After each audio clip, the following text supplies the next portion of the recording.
pessoal, tudo bem? Meu nome é Hassan Sulk, sou professor de Direito Penal aqui do DPC.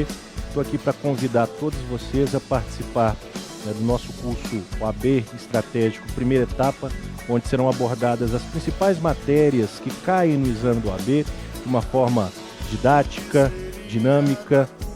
Vem para cá, estamos esperando vocês. Se eu fechasse os meus olhos pra você, do que adiantaria? Bom, primeiro, boa noite a todos, Meu nome é Hassan Sulk, eu sou professor de Direito Penal já há 10 anos, sou advogado, passei por essa experiência do exame da ordem que vocês estão passando, sei da dificuldade que é, mas não é nada impossível, basta que nós tenhamos cuidado ao fazer a prova, e nós vamos focar as nossas aulas, os nossos encontros, que serão 3 noites, exatamente naqueles pontos que estatisticamente são mais cobrados na prova da OAB. Obviamente que eu não posso e nem tenho como ministrar para vocês todo o conteúdo da matéria Direito Penal em 3 aulas.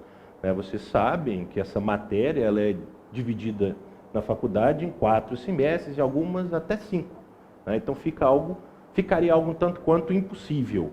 Então o que eu pretendo fazer vendo os pontos de direito penal que estão no edital, que foi divulgado pela OAB, para esse 11º exame de ordem, nós vamos pegar alguns pontos em cada um deles, tá bom? Alguns nós nem veremos, porque estatisticamente não são pontos cobrados. Por exemplo, história do direito penal. Nós não vamos gastar aqui tempo vendo a história do direito penal, política criminal, coisa que vocês não vão ver na prova e depois a gente ficar defasado em algum ponto importante. Então nós vamos seguindo aqui os pontos do edital, que eu dividi nessas 3 aulas. Então hoje a gente vai começar, a gente vai ver falar um pouquinho do direito penal, da função do direito penal, aqueles princípios constitucionais gerais do direito penal, os mais relevantes, não todos, porque não tem como, aqueles mais relevantes. Vamos discutir também o que é o crime, dentro do conceito analítico. Então nós vamos estudar o fato típico com seus elementos, ilicitude, culpabilidade. Entraremos no erro de tipo, no erro de proibição, na discriminante putativa e finalizaremos com o concurso de pessoas. Isso na aula de hoje, tá bom? Bom, vamos começar então. E o primeiro ponto nosso é exatamente sobre a finalidade e as funções do direito penal, tá? Nós temos como finalidade do direito penal, segundo a maioria da doutrina, a proteção de bens jurídicos. Tá? É o funcionalismo teleológico do Klaus Roxin. Ou seja, o direito penal tem como finalidade a proteção de bens jurídicos, que são aqueles valores, aqueles interesses mais relevantes para que a vida em sociedade exista e se mantenha. Essa, então, é a finalidade do direito penal para o funcionalismo teleológico do Klaus Roxin. Todavia, nós temos uma outra visão acerca da finalidade do direito penal. Nós temos um doutrinador alemão, o Günther Jacobs, que ele entende que a finalidade do direito penal não é a proteção de bens jurídicos. Afinal de contas, quando o direito penal é chamado a intervir, já houve a violação do bem jurídico. Então, a finalidade do direito penal não é a tutela do bem jurídico, mas sim reforçar nos cidadãos a noção de que a norma é vigente. Ou seja, ao se aplicar o direito penal àquele que violou a norma penal, se reforça nos demais cidadãos aquela noção de que a norma violada é vigente. E essa seria a finalidade do direito penal por Jacobs, ou seja, o funcionalismo normativo. A maioria da doutrina, vocês bem sabem, aponta como finalidade do direito penal a proteção de bens jurídicos. E essa escolha desses interesses, desses valores, desses direitos que serão tutelados pelo direito penal é uma escolha política e orientada principalmente pela Constituição Federal. Então, quando o legislador vai eleger aqueles bens jurídicos que serão objeto de tutela do direito penal, a fonte primordial que o legislador deve consultar é a Constituição Federal, principalmente o artigo 5º, que trata dos direitos e garantias fundamentais. Ok? Bom, Dito isso, a gente pode passar, então, para os princípios fundamentais do direito penal. Antes, obviamente, da gente falar dos princípios, é preciso que a gente conceitue o que é princípio, né? O que é princípio? Etimologicamente, princípio é o local, né, o marco onde algo tem origem. Juridicamente, a gente pode entender princípio como norma geral de regência. Ou seja, uma norma, princípio é norma geral de regência, orientação e justificação interpretativa contida na própria lei, servindo como fundamento ou alicerce sobre o qual se assenta todo ordenamento jurídico. Nessa atual concepção de princípio, nessa concepção, né, publicista dos princípios, né, princípio é norma geral que vai reger, vai orientar, inclusive a própria interpretação do ordenamento jurídico como um todo. Se a gente pudesse visualizar o ordenamento jurídico como sendo uma construção, os princípios seriam o alicerce, aquilo que dá fundamento, aquilo que sustenta, todo o ordenamento jurídico. E princípio é norma. Princípio não é valor, tá bom? Princípio é espécie do gênero norma, assim como as regras. Obviamente que os princípios têm um maior grau de abstração, né, do que as regras, né, mas são normas também. O próprio Bobbio dizia, olha, os princípios eles são abstraídos das normas, eles são inferidos das normas. Se eu abstraio de estrelas, eu só vou obter estrelas, eu não posso obter cachorro, né? Então, se os princípios são abstraídos, né, das normas, eles obviamente têm essa normatividade, tá bom? Bom, esse é o conceito de princípios, ou um dos conceitos de princípio, né, possíveis. Bom, se a gente pudesse colocar dessa forma, né, o principal princípio, né, do direito penal seria o princípio da legalidade. Todo mundo conhece esse brocardo, né, jurídico. Nulo crime, nula pena, sine lege. Né? Esse princípio da legalidade ele está lá inserido no artigo 5º, no inciso 39 da Constituição Federal. Ou seja, ele é tratado dentro dos direitos e garantias fundamentais. O artigo 1º do Código Penal repete o que está lá no artigo 5º, inciso 39. Então, se a gente for lá na nossa Constituição Federal, abrir lá no artigo 5º, no inciso 39, vamos ver exatamente o princípio da legalidade. Não há crime sem lei anterior que o defina, nem pena sem prévia cominação legal. Esse princípio da legalidade, ele se subdivide, a gente pode dizer assim, em 4 subprincípios. O princípio da reserva legal, o princípio da anterioridade, o princípio da taxatividade e o princípio da vedação da analogia. O primeiro desses subprincípios, então, é o princípio da reserva legal. Segundo o princípio da reserva legal, a criação, né, de crimes, a tipificação de crimes, é uma tarefa exclusiva da lei. Somente a lei stricto sensu, é que pode proibir ou impor condutas sob ameaça de sanção. Ou seja, se não houver uma lei proibindo determinado comportamento, aquele que pratica esse comportamento não pode ser punido pelo Estado, porque a definição dos crimes é uma tarefa exclusiva da lei. É o princípio, então, da reserva legal. Quem tipifica, quem proíbe ou impõe conduta sob ameaça de sanção é a lei, né? Ou seja, a lei stricto sensu tem que passar por todo o processo legislativo, né, para que então o cidadão seja punido por um determinado comportamento.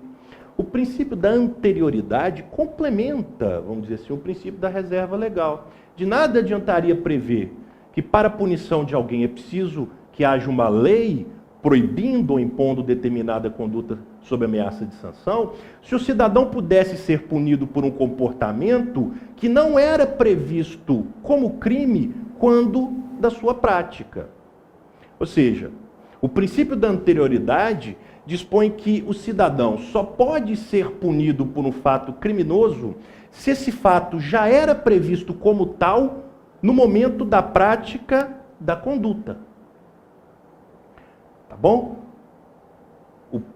princípio da anterioridade está claro, né, no artigo 5º, inciso 39.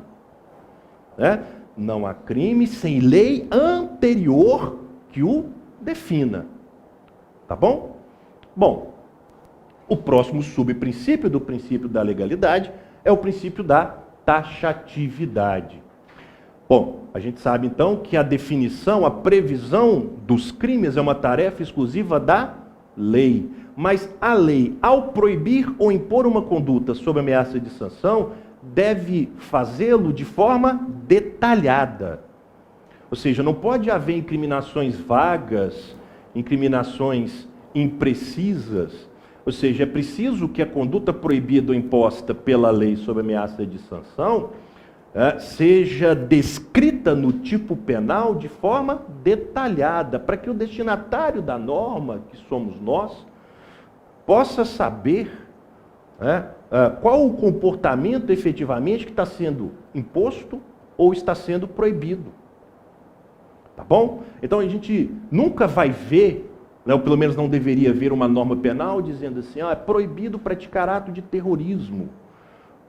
Porque o que seria ato de terrorismo? É uma expressão ampla, é uma expressão vaga.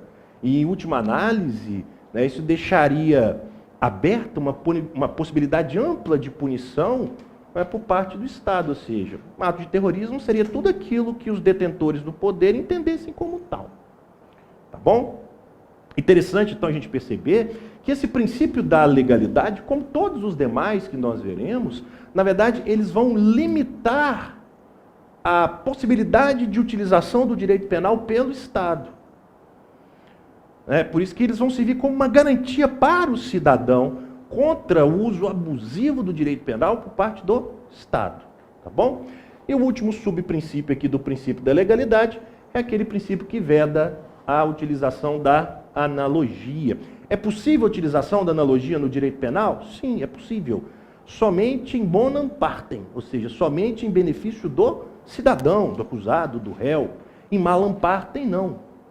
Então, não se pode utilizar a analogia para pretender punir uma conduta semelhante àquela que é proibida na lei. Se não há um amoldamento da conduta ao tipo penal, ainda que ela seja semelhante àquela conduta descrita no tipo penal, o autor desse comportamento não pode ser punido por ter praticado um ato semelhante àquele proibido na lei. Então, não pode haver utilização da analogia no direito penal, principalmente para poder ampliar o alcance do tipo penal, das disposições ou das normas incriminadoras. Ok? É mais uma das garantias trazidas aí pelo princípio da legalidade. Ok? Bom, o próximo princípio que nós veremos é o princípio da intervenção mínima. Isso não é novidade para ninguém, isso todo mundo viu lá no direito penal na faculdade, que o direito penal, ele é a última ratio, vamos dizer assim, ele é a última barreira para a proteção do bem jurídico. Depois do direito penal não tem mais nada.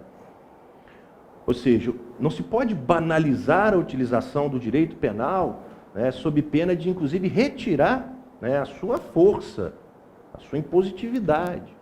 Então, segundo o princípio da intervenção mínima, o direito penal só pode ser chamado a intervir na vida em sociedade quando os demais ramos do direito não derem ao bem jurídico uma tutela adequada ou suficiente.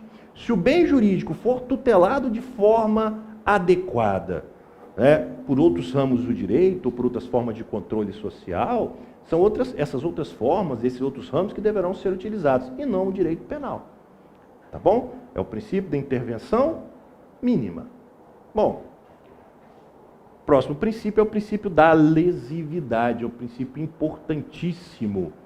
A gente vai voltar a falar disso quando a gente tratar do fato típico, mas nós sabemos que o direito penal somente se ocupa de condutas. O direito penal somente se ocupa de comportamentos. O direito penal não se ocupa de pensamentos, de condições pessoais de existência, de tendências, o que seja. O direito penal só se ocupa de condutas, ou seja, comportamentos.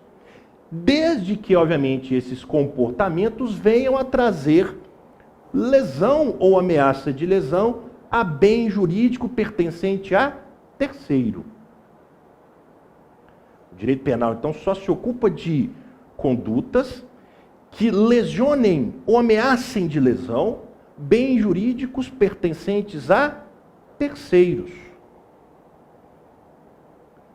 Se não há essa lesão ou ameaça de lesão a bem jurídico de terceiro, o direito penal não deve intervir. Esse é o princípio da lesividade. O direito penal não vai se ocupar de comportamentos que não ultrapassem o âmbito pessoal do próprio agente. É por isso que não se pune, por exemplo, a autolesão, é por isso que não se pune a tentativa de suicídio, porque esses comportamentos não ultrapassam o âmbito, né, pessoal do próprio autor da conduta. Não geram lesão ou ameaça de lesão para bem jurídico de terceiro. Tá bom? Bom, o próximo princípio que nós veremos aqui é o princípio da culpabilidade. Ou seja, nula pena sine culpa. É um princípio importantíssimo porque veda a responsabilidade penal objetiva. Ninguém pode ser punido única e exclusivamente por ter causado uma lesão, uma ameaça de lesão a bem jurídico pertencente a terceiro.